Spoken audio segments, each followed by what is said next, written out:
abi. Abi geçmiş olsun abi. Ahmet abi. Abi geçmiş olsun. Selam. Hayır abi. Ciao vai, hoş geldin abi. Nasıl iyisin?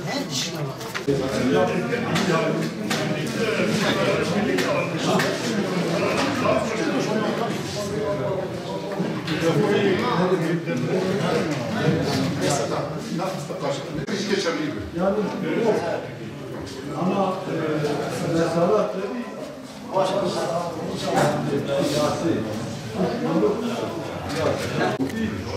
ناجم بودی باز ناجم نه نکی آن از دیارم ناندی داری نمیره برای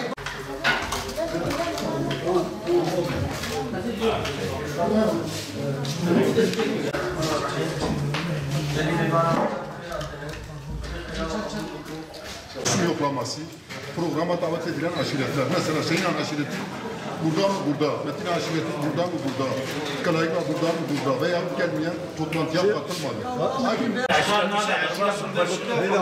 Ana dedi ki aşiretine hazır.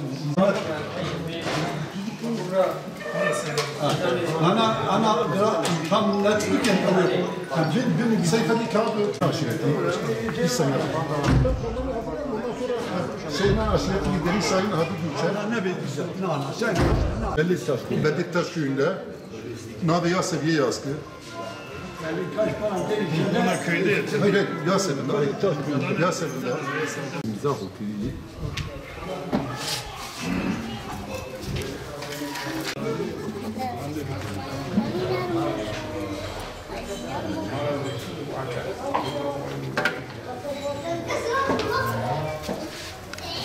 Sözüm Ahsen Ruşen.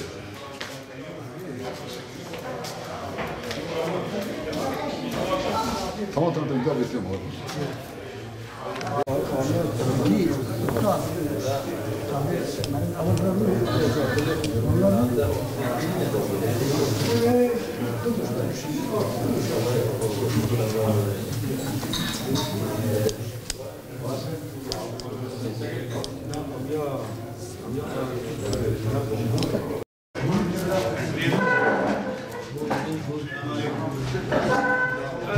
Selam.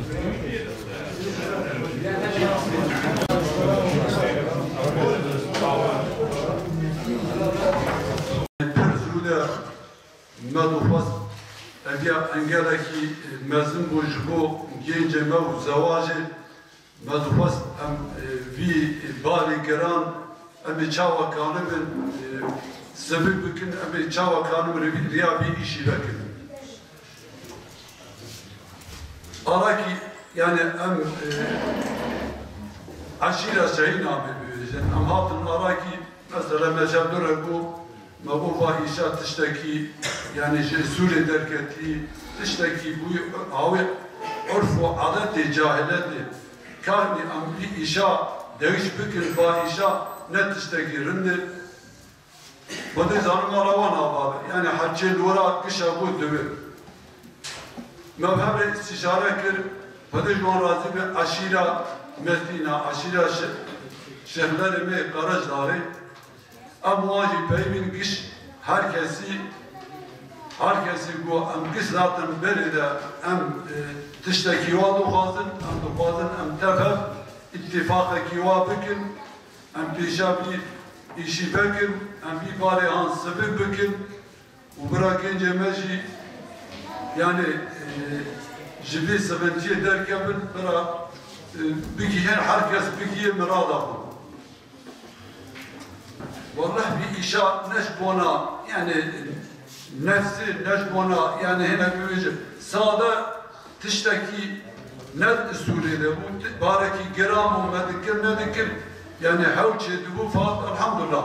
Hadi şu an razı ve tiştik halk götün herkesi destekle herkesi bu havale bir programı havale bir kararı bu tefer bir program ahur inşallah ami devam ekin ve devam edin. 19.09.2020 tarihinde Çınar ilçemize bağlı Bellitaş köyünde saat 14.30'da Şehin aşiretin temsilcileri, Medine aşiretin temsilcileri, Karaca Dağşehirlerin aşiretin temsilcileri, yani Yaprakbaşı köyündeki Malameli, Çınar ilçemizdeki Tekrar ve Aydın ailelerin bu etkinliğe katılarak ve Erdine aşiretin bu etkinliğe katılarak toplantıda alınan kararı oy birliğiyle alınmıştır. Karar şudur. Bundan sonra masraflarda 4 adet Cumhuriyet altını, 1 adet büyük Reşat altını yani arma, 4 adet bilezik, 2 adet yüzük, 1 çift küpe. Aşiret adına imza atanlar Hacı Hadi Gülçer, Hacı Mustafa Aydoklu, Edip Güzel, Melek Rahman'tan, Medine aşiretin temsilcileri, Melek Yusuf Durmaz, Mehmet Düzçelik, Eldine aşiretin temsilcileri, Melek İsmail Atlı, Karaca Dağşehirlerin adına Melek Sedrettin Gümüş ve Şeyh Ali Seyitoğlu ve Bari köyünde Kerbela Demirtaş tarafında bu karara imza atmışlardır. Alınan bu kararı tüm halkımıza hayırlı olmasını Yüce Allah'tan diliyoruz. Hepinizden Allah razı olsun. Allah verinizi kabul etsin inşallah. Toplantımız burada bitmiştir.